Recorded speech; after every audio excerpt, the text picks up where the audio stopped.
Hello everybody and welcome back. My name is Manga Rider and today I should be tackling something that is quite a first for me. Reviewing a comic book and on top of that, a webcomic that was released just a few days ago by everyone's favorite Sonic Edgelord, Dillin Thomas. Thanks to his years of continuously critiquing other people's comics, from the main man that is Ian Flynn to this absolute mess of a human being, Dillin has finally decided to dip his toe into the world of writing Sonic fanfiction and came out with his own unique story in the form of an issue 0 of his new comic series called The Drifting Edge. A story that revolves around his OC named Edge, who is a character that was originally created as a piss take to mock Sonic OCs in Dillin's past. My ironic creation became my writing point.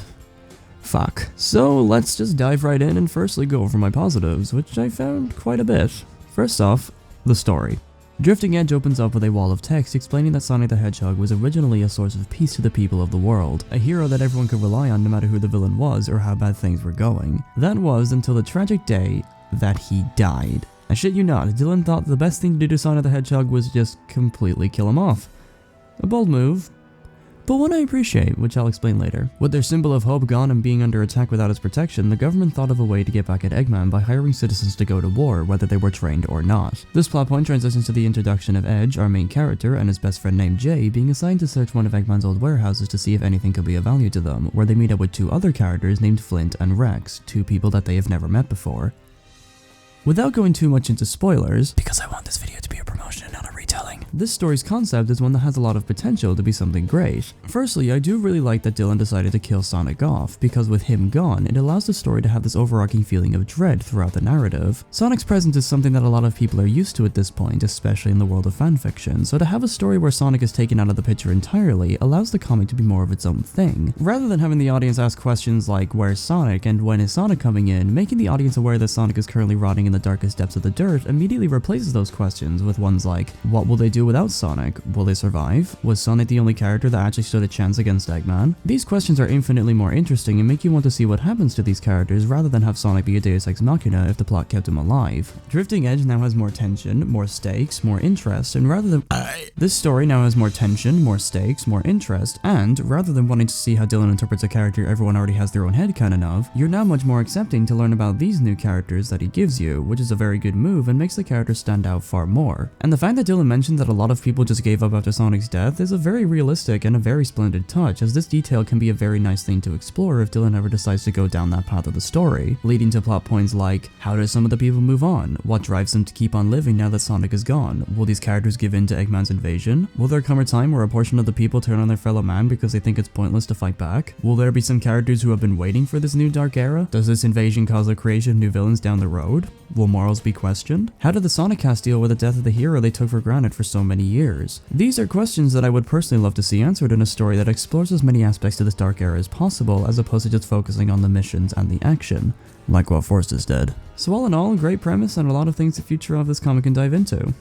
Good stuff. The second aspect of Drifting Edge that I think is very noteworthy definitely has to go to the art. This comic is very nice to look at. Drawn entirely by an artist named Merlot, this comic does a brilliant job at showing off her skills. Character designs are simple, effective, and immediately tells you that Merlot drew this because of her unique art style. Backgrounds give off great atmosphere and fit the tones each panel wants to give off. Text is easy to read with the decision to have the speech bubbles be different colors for each character being a simple but very clever idea. Line art is clean and polished and the colors are phenomenal. Merlot's biggest strength right now is easily her coloring, and she takes full advantage of her skill in this issue, which I greatly respect. I also really love the bluey, almost technical feel to the background of the panels, as it's easy on the eyes, gives off a nice aesthetic, and allows all the panels to stick out far more. All in all, the presentation is very good.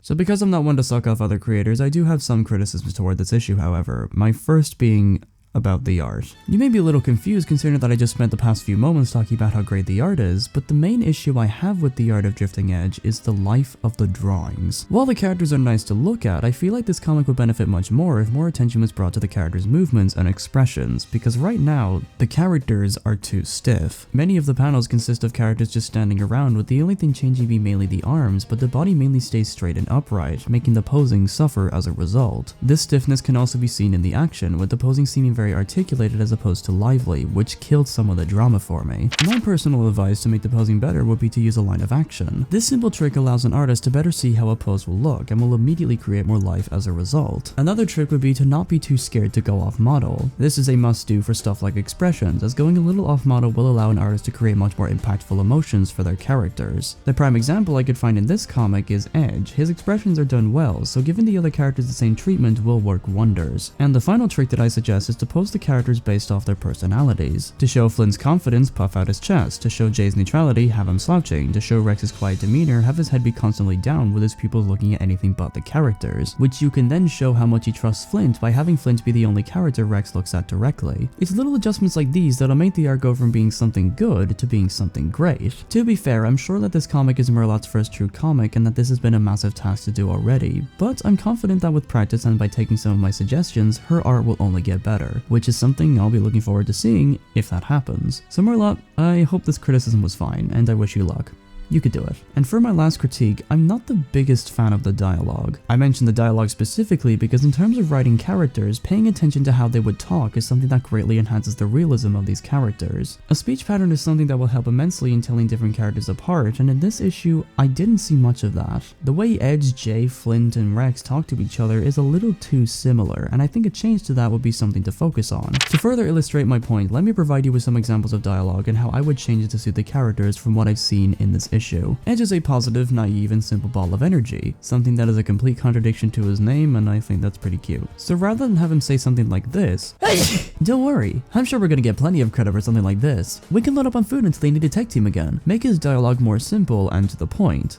Example, "Come on man, think about the status we'll get when we show them this. Now let's get some food, I'm starving." This simple change in dialogue now shows us what Edge's character is like, how he functions, how he acts, and what his personality is, making him a more fun and compelling character. Since Jay is more mature and sarcastic, this line, "So this is what you wasted our time getting? A useless rock?" can be changed to something like, "Great job mate, you single-handedly killed us all." Flint's burly attitude can go from sounding like this, "I can bark all I want to. I was almost killed because I thought we were safe," to this, "You want to say that to my face, bird brain?" And Rex's calm demeanor and artsy wording can make him go from this, "I'm not formal, I just don't like when people get into my personal space," to something like, "I'm not formal, but rather I merely have limits." Do you see how these dialogue changes now make it easier to tell these guys apart? You would now know that no character would talk like this except for Edge, or no character would talk like Flint, etc, etc. It's not that the dialogue is awful, it's not painful to read, but I just think it lacks character, which I think is something that should be important, especially for a story that's trying to get us to know these new characters and not have Sonic be a crutch. But with those criticisms in mind, I was still entertained by this issue, and I'm happy to say that I'm looking forward to seeing how the story plays out. I obviously have to keep in mind that a first chapter isn't always going to be a creator's best work, and that this comic will definitely get better as time goes on. And if you want to give this comic a chance yourself, a link to it will be down in the description below, and if you want to, leave Dillin some feedback on this DeviantArt. I'm sure any feedback will be welcome. And with all that said and done, my personal rating for the Drifting Edge is a 6 out of 10. My name is Manga Rider, and Dillin, you've perked my interest.